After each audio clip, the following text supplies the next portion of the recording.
My name is Lawrence Nyakasoka, and I'll be taking you through barriers to dynamic cybersecurity capabilities in healthcare software services. So the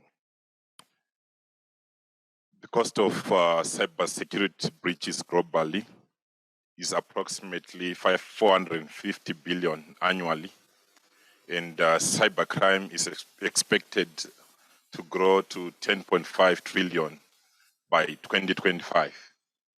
And in Africa, cybercrime costs are estimated to be 3.5 billion as of 2021. And a 2018 report by Symantec noted that cybercrime in Africa was increasing faster than any other crime. And in the context of South Africa, South African organizations lose approximately 10 billion rands to cybercrime. In 2020, cybercrimes were the fourth most reported crimes and the fastest growing crime in South Africa. In June 2020, in the healthcare sector, Life Healthcare Group was subjected to a coordinated cyber attack that forced it to shut down systems. And again, Momentum Metropolitan was a victim of a successful data breach. So in healthcare, electronic health records, most of the information now is being kept electronically. And this has resulted in opportunities as well as some significant threats. It's now quicker to access medical information from anywhere, and real-time online medical claim submission and validation and processing, quicker exchange of medical information. For example, X-ray images can be sent from the imaging to the medical practitioners online and in real time. Then this has improved patient diagnosis using also clinical solutions. But on the other hand, privacy risk through unauthorized access to medical information, risk to unauthorized modifications of patient care as a result of cyber attacks. For instance, in the UK, sometime in 2016, due to a cyber crime called WannaCry, there was a complete closure of some of the hospitals. So this has become a life and death issue.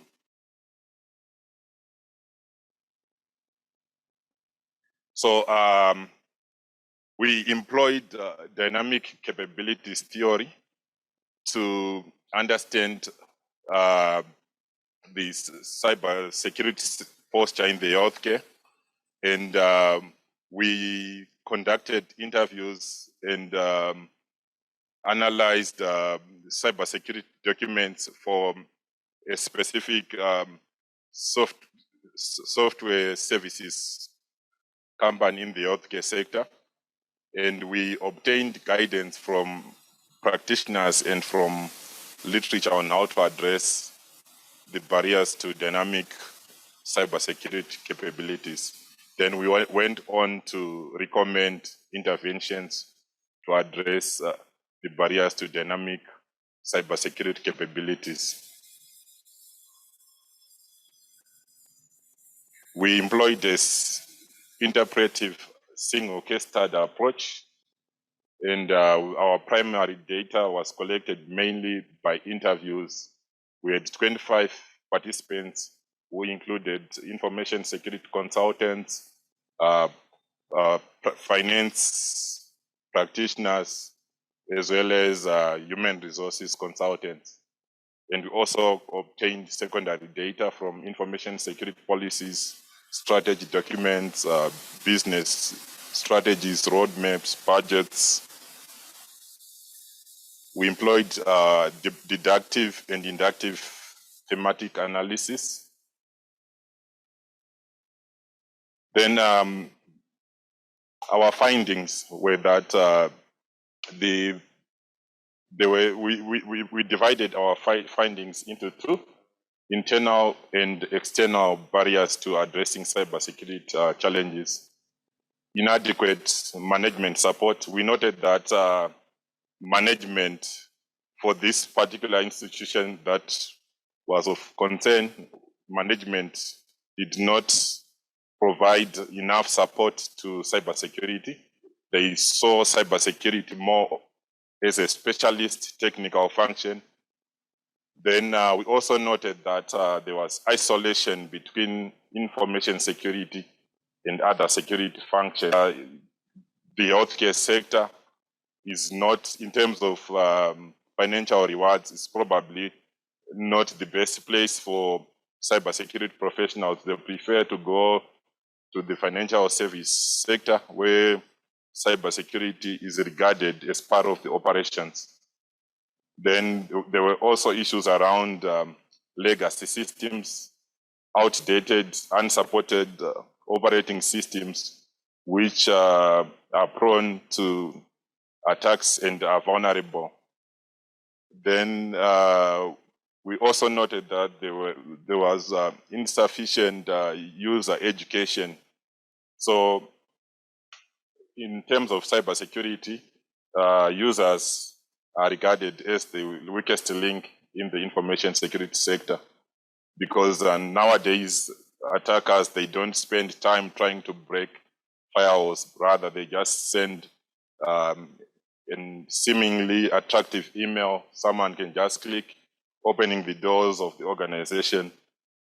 Then we also noted that there was inadequate disaster recovery and backup. Then from an external perspective, there are ongoing legal and regulatory changes, especially around the Protection of Personal Information Act, which came into effect around 2020. So at the moment, management is not quite sure on how to implement this legislation and how it's going to affect cybersecurity. Then we also noted that the cybersecurity landscape is evolving. Attackers, they come up with new schemes on a daily basis, and at the same time, organizations are not as adaptive. Then obviously, since we're looking at the healthcare sector, we can't ignore the effects of the COVID-19 pandemic. It devastated the healthcare sector, and instead of focusing on issues like cybersecurity, attention was put on dealing with the COVID-19 pandemic, and that also opened doors for attackers to exploit. Then after identifying the problems, we came up with possible solutions to the problems. One of the solutions that we proposed is cybersecurity insurance policies that the management should consider adopting a cybersecurity governance framework.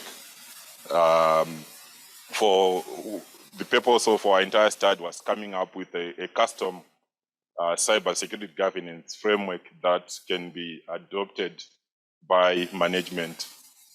Then we also recommend increasing of information security awareness initiatives.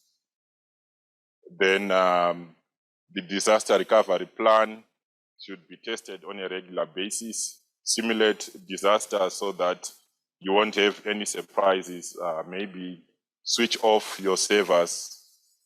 Then another important recommendation that we put was implementation of development, security, and operations.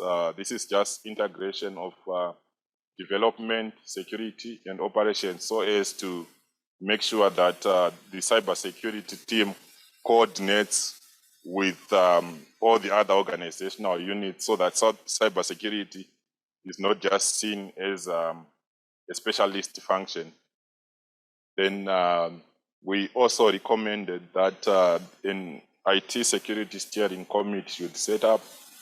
So with an IT security steering committee, it helps management to oversee cybersecurity, and it's usually composed of senior executives and senior management. So it then helps to keep management informed around cybersecurity. So in terms of the implications for theory, the concept from dynamic capabilities can aid our understanding of the barriers to addressing cybersecurity challenges.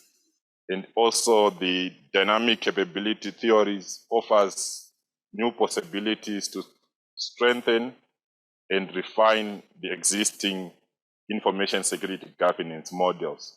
So our proposal is that this dynamic capabilities theory is not a cybersecurity framework on its own, but it can be used to strengthen the existing cybersecurity governance models. And also dynamic capabilities offer possibilities to improve cybersecurity posture.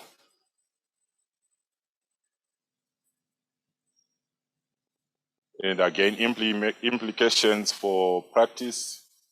We are saying that information security practitioners and business executives and security managers should develop appropriate cybersecurity capabilities based on information harnessed from the cybersecurity environment.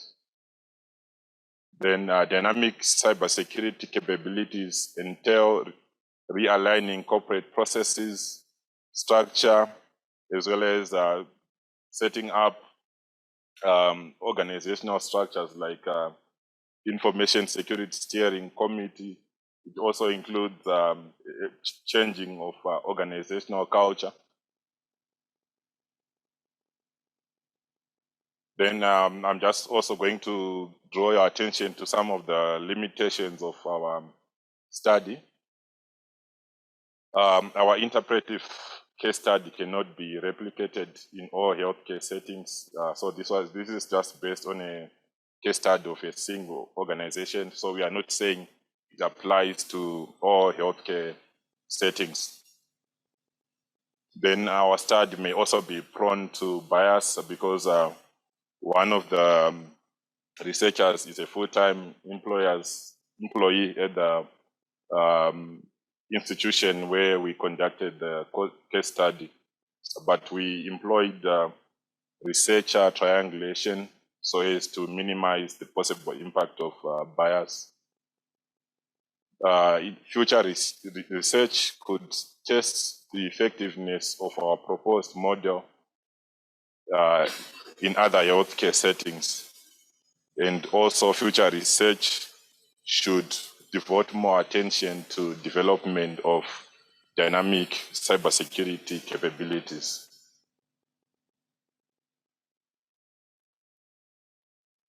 And this brings us to the end of the presentation. Thank you.